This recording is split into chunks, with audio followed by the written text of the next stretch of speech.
So we come now to the final book of the Pentateuch, the Book of Deuteronomy. Strange name. Yes. Deuteronomy. What does that mean? What's the book all about? So it is a second law, is what it literally means. Okay, but it's second law. Yeah. So I get excited about that actually. Okay. In that even within the Pentateuch, you have Exodus and then you have Deuteronomy, kind of saying some of the similar things of Exodus, but for an entirely different context. So what you had in Exodus is that the people just left Egypt, and then all the book kind of unwinds and says what it says. In Deuteronomy, you have them all kind of going through the desert. Everything's happened to them, and they're just on the precipice of entering into the promised land. So you have an entire new generation of people of God that's kind of not the same as what already happened in the Exodus. Okay. So what I find very interesting is that every context requires more, or at least not a rewriting, but a reinterpreting of Scripture. So some of the things that you said in Exodus gets adapted to Deuteronomy because it's another group and they're looking a little bit farther to where they're going rather than where they've come from. So one of the important things, even if I just take the Ten Commandments as one of those places, the reasoning behind keeping the Sabbath in Exodus is that it was all about creation, because God created it on 7 days. So that's the reasoning. In Deuteronomy, it's because you were slaves in Egypt that you should keep the Sabbath. So again, the things that shouldn't change get changed because it matters to a context. So I love that this living text kind of is continuing to live in a sense that God is still speaking. So that's why second law, you always think, well, why don't you just go back to the first one? What was wrong with the first law? And just get rid of the second one. But this is really important that for every context to which God's people are, requires, again, another interpretation of it. And I know in the Pentateuch it happens, and again in the other parts of the Old Testament it happens. Even in the New Testament it kind of happens as well. But there's this newness and a context that every people of God has to be thinking, what does it mean for me? I know what it meant back then, but how is this second law important? Yeah. So let's talk about the Ten Commandments then, because they are stated back in Exodus 20. Yeah. They get restated in Deuteronomy 5 or 6. Yeah. Yeah, and the places where it's really different is what I mentioned with the reason why you keep the Sabbath. But there's one other place that's really strangely different, and it's the commandment, do not covet. And in Exodus 20, it's do not covet your neighbor's house, your neighbor's wife, and then on and on. In Deuteronomy, it's do not covet your neighbor's wife, your neighbor's house, and on and on. So the two elements have been shifted. Okay, I missed the shift. Do it again. House, wife in Exodus. Okay. And Deuteronomy is wife, house. Okay, so the order gets changed. Yes. And some people think this is just accidental, but if you actually look at Deuteronomy and what it signifies and maybe who it's written to, you kind of could get a sense of why that shift happens. Because there's a chapter that really talks about the responsibility of kings. And if you think of Deuteronomy as, and this is where people have said Josiah discovered this scroll of Deuteronomy, and there was massive reform everywhere because this is how God's king should govern his people, because it really is about how to govern really well. So that little flip might be a sign of David, because his entire kingdom was great until Bathsheba, and everything changed. And that one little switch might be because to remind all kings of the, your kind of example and how he fell. So from not grace. coveting your neighbor's wife goes to the front of the list. That's right. Reminding, Perhaps as a reminder because of the great failure of David. That's right. Okay. That every king is actually measured against, and So what we see again is that little change could be is intentional in that way, Right. and contextual to make sure that you're reading it for what you're supposed to be reading it for. Right. And so if Deuteronomy is to help the king govern God's people, what you see are just strange things. Because for a king, and the list is pretty extensive, and it should remind you of another king too. You're not supposed to have too much horses, chariots. You're not supposed to have too much wealth. Mm-hmm. You're not supposed to marry too many or have too many wives. Again, that whole list kind of reminds you of Solomon. Exactly. And it's telling, if you want to be God's king, you got to be like this. And it's antithetical to other kings in the ancient Near East. Because what you do want is a huge amount of military. That's what the horses are for.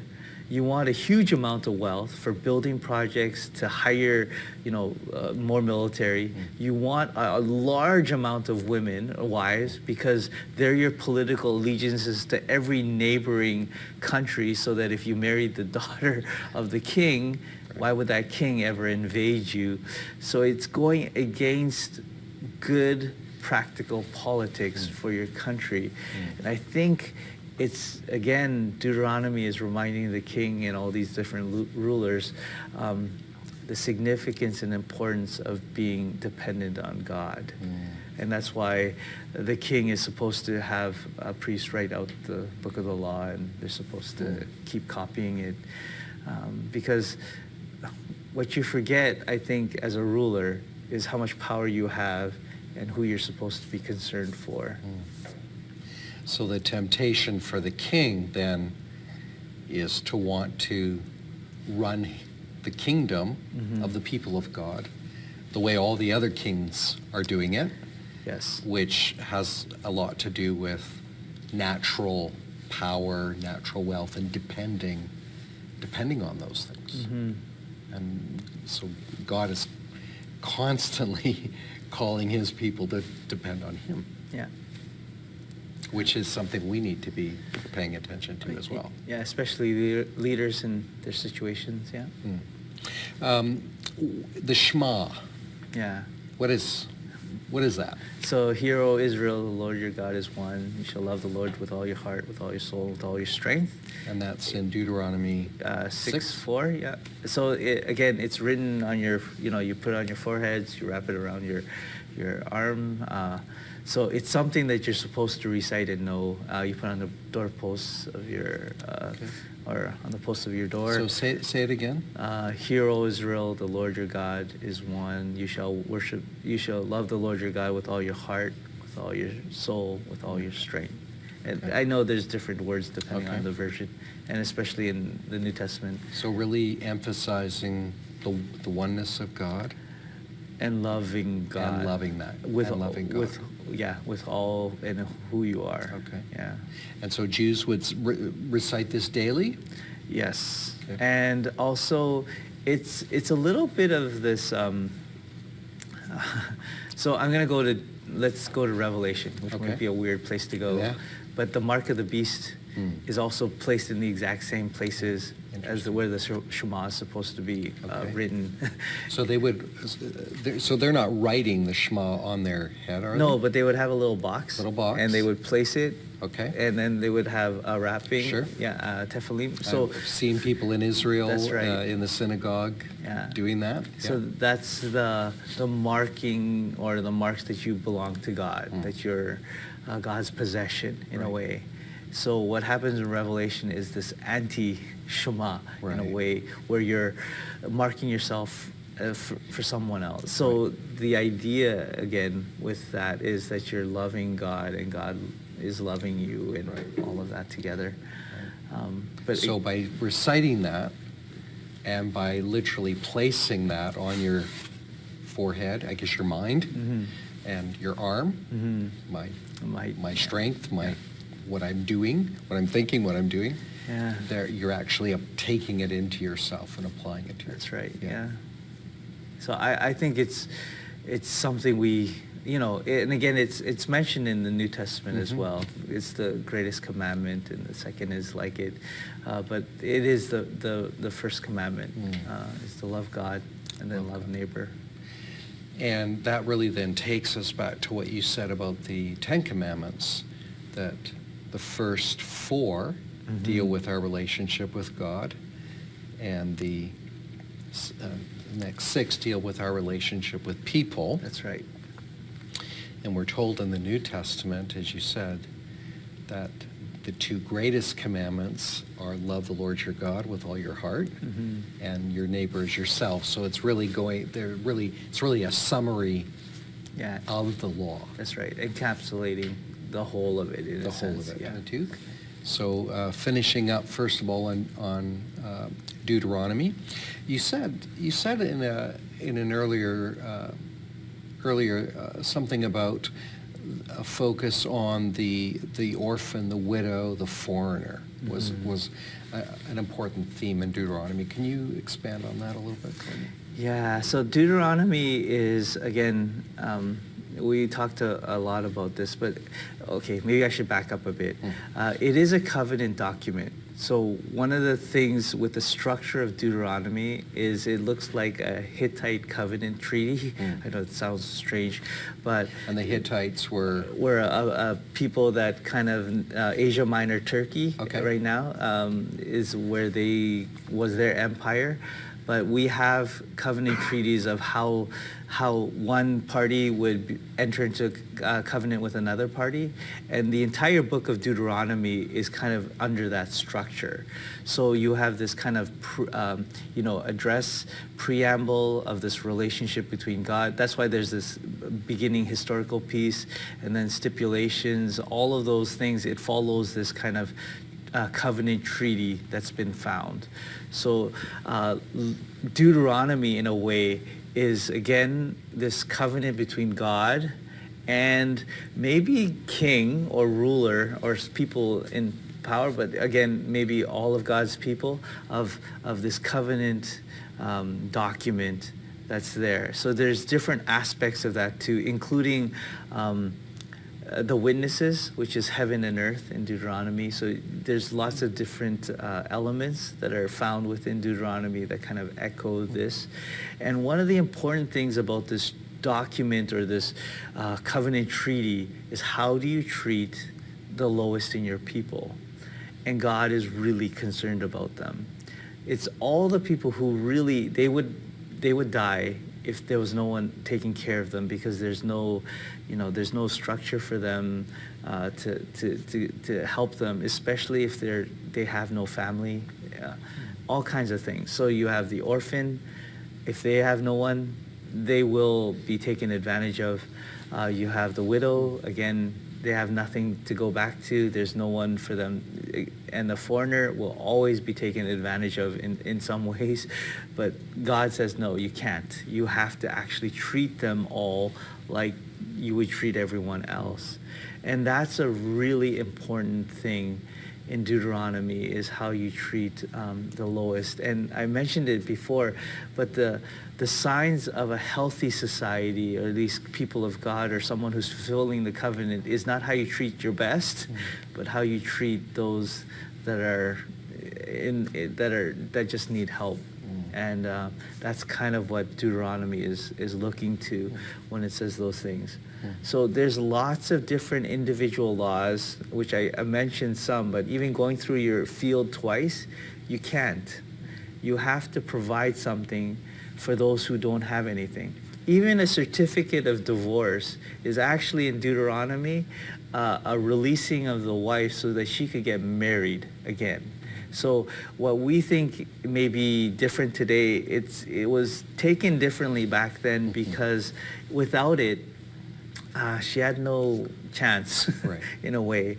So you have to release her, and it's Because in that culture, unless she's married, like she's not going to go be an executive at, no, that wasn't allowed. yeah, Wasn't a part of the culture. That's right, and she's a discarded wife from someone else, Right. unless someone officially gave her a certificate saying the reason. Like, so all of those things, again, we don't see the Old Testament this way because we live in a different culture. But Right. again, I can't emphasize it enough that, and you get this a lot actually from the story of Noah. It really is about powerful people sometimes doing atrocious things because they just happen to have power, and you're at their mercy. So one of the things that is happening even in this kind of, Genesis talks about it, is you living in a city. I don't know if it's safe for you all the time, especially depending on who's ruling that city. But God doesn't want that type of society, because how God is a lot different than the other kings that's there. So as we're reading some of these, what we would think are kind of archaic directives in the Pentateuch, it's really important to read them not in the light of where we are now in our society, but what was their society like? And we're always looking for clues there as to how, in fact, God is really acting in some kind of redemptive or compassionate way. Yes. Yeah. Yeah, that's a good way to put it. If you can read it within the historical context to which it is written, you'll find the actual meaning of what's trying to be conveyed. And then to bring that meaning to today and actually ponder upon it is probably what needs to be done more, rather than, bringing modern conceptions into an idea. Now, the book of Deuteronomy also includes a great challenge to choose. Yes. To choose, well, how does it go? Choose life or death? Yeah, it's choose life or choose death, choose God or choose not God. So one of the craziest endings which Deuteronomy has, which I love, is that all of this that has been written is not too far from you. You can actually do it. And they put half the tribes on Mount Gerizim, half the tribes on Mount Ebal, and they talk about blessing and curses. You choose life or you choose death. And you got this kind of, I'm not sure if they actually did this, but it's this back and forth thing. And it's a great picture of what, again, think of Moses on the precipice of entering into the promised land with all these people, and you get this moment where you have to choose blessing or you choose curses, you choose life or you choose death. You either choose God or you don't. So again, that's the message, especially at the end, where all of these laws and rules, instructions they're not far. They might be far if you're like greedy or you have something else bent, but if you choose to live by these, you will be a blessing. And again, it really is that tying back to all those other places. But choose life, choose blessing has always been kind of that end. And I like that it leaves you to choose. You are entering into the promised land. You are entering into this like new stage, new life. And it's up to you what you want to do with it. And so Deuteronomy kind of leaves us with a challenge, which most of us in every day, we wake up to that challenge in a way. Right. So perhaps we could just take a second and recap. The Pentateuch is a narrative, an unfolding story. So maybe we could go right back to the beginning. Yeah. So and just stretch it out. recap in a couple minutes the whole Pentateuch. Okay. All right. Yeah. So Genesis 1, 2, 3, 4, all those creation. So the bigger picture of what and how God is with the world as King. making a good world, very inhabitable, good for everyone. And then the fall and the consequences of that, the broken relationships that kind of come out between humanity and God, but even humanity with each other, and also humanity with creation. Again, labor. What was supposed to be good work in having dominion over the earth now becomes labor. It's toil. You work really, really hard, and it might not produce anything, and that's not good. The other thing I should have mentioned before with Adam and Eve only gets named after the fall, because she becomes a function of, she will be a mother to all the living. Before, they were very a relationship with one another, and again, that whole cycle is a bad thing. So God chooses Abram kind of to make a people for himself that kind of can show who he is again in a good way. And that's why as you go through the rest of Genesis, you get all the threats to what it means to be God's people, including internal threats of discord, jealousy, family bickering, all of that, favoritism. You have everything, but also the external threat of a famine or something that might wipe them all out. And God is faithful in both of those threats, and that's why at the end they're still there.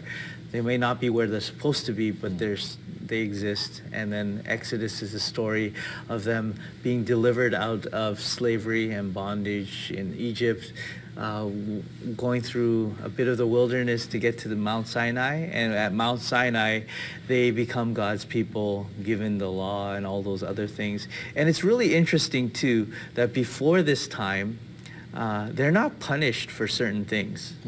It's only after they're given the law that now the discipline actually happens. So in Numbers, it's interesting, actually, to see that the breaking of the Sabbath, there's consequences to that.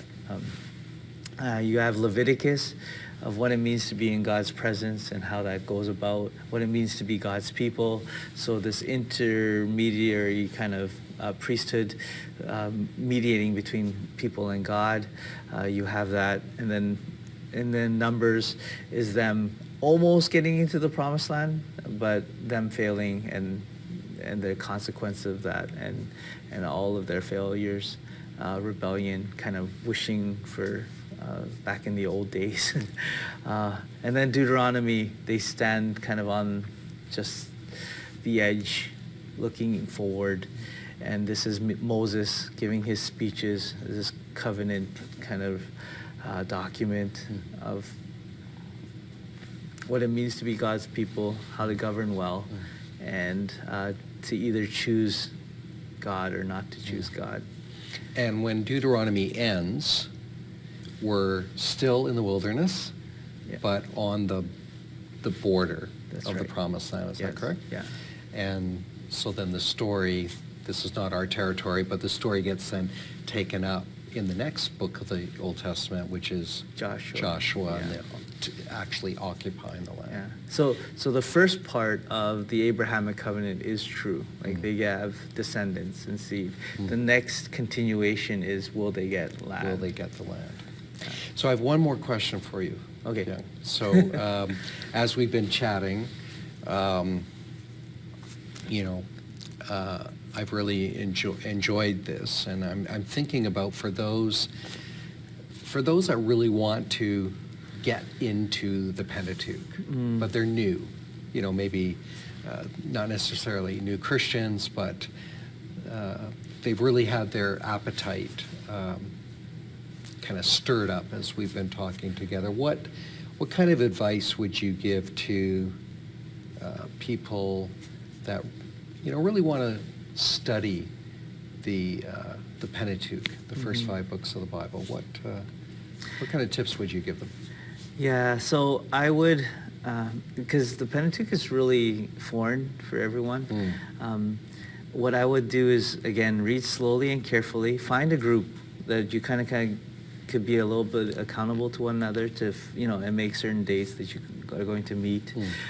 One resource that I think will be mentioned is the Bible Project, where each one of these, so it's really hard for some people to enter into something where they have like zero knowledge. Right. So one thing is a Bible project or even a textbook with lots of illustrations may help with each book. And as they enter into that book, let them be guided by the questions and the things that, and to be honest, with all of scripture reading, you have to be engaged. Because if you don't engage with, it's just reading. And I'm not sure if that's help. Like, it's okay to read, but the analogies that really help with scripture and the Pentateuch and the Old Testament is, philosopher said, is a love letter. It really is God wanting to share a lot of who he is and how you are. A love letter and a mirror. And it just can help us in so many ways. And I think diving in and engaging is really important. If you need more structure, yes, you can, textbooks and other things are there. But discussion is good. I think lots of people enjoy meals, coffee, Right. and meeting together. Right. Reading a chapter, and that's all. Don't bite off more than what you could chew. Just take a chapter and read it and ask questions. That's kind of how I do it. So when we read the Bible, we're not just encountering words on a page, or that's not the attitude with which you're saying we should come, but we really are coming to meet with God and commune with God. Yeah. That's great advice. Thank you so much for leading us on the journey through the Pentateuch.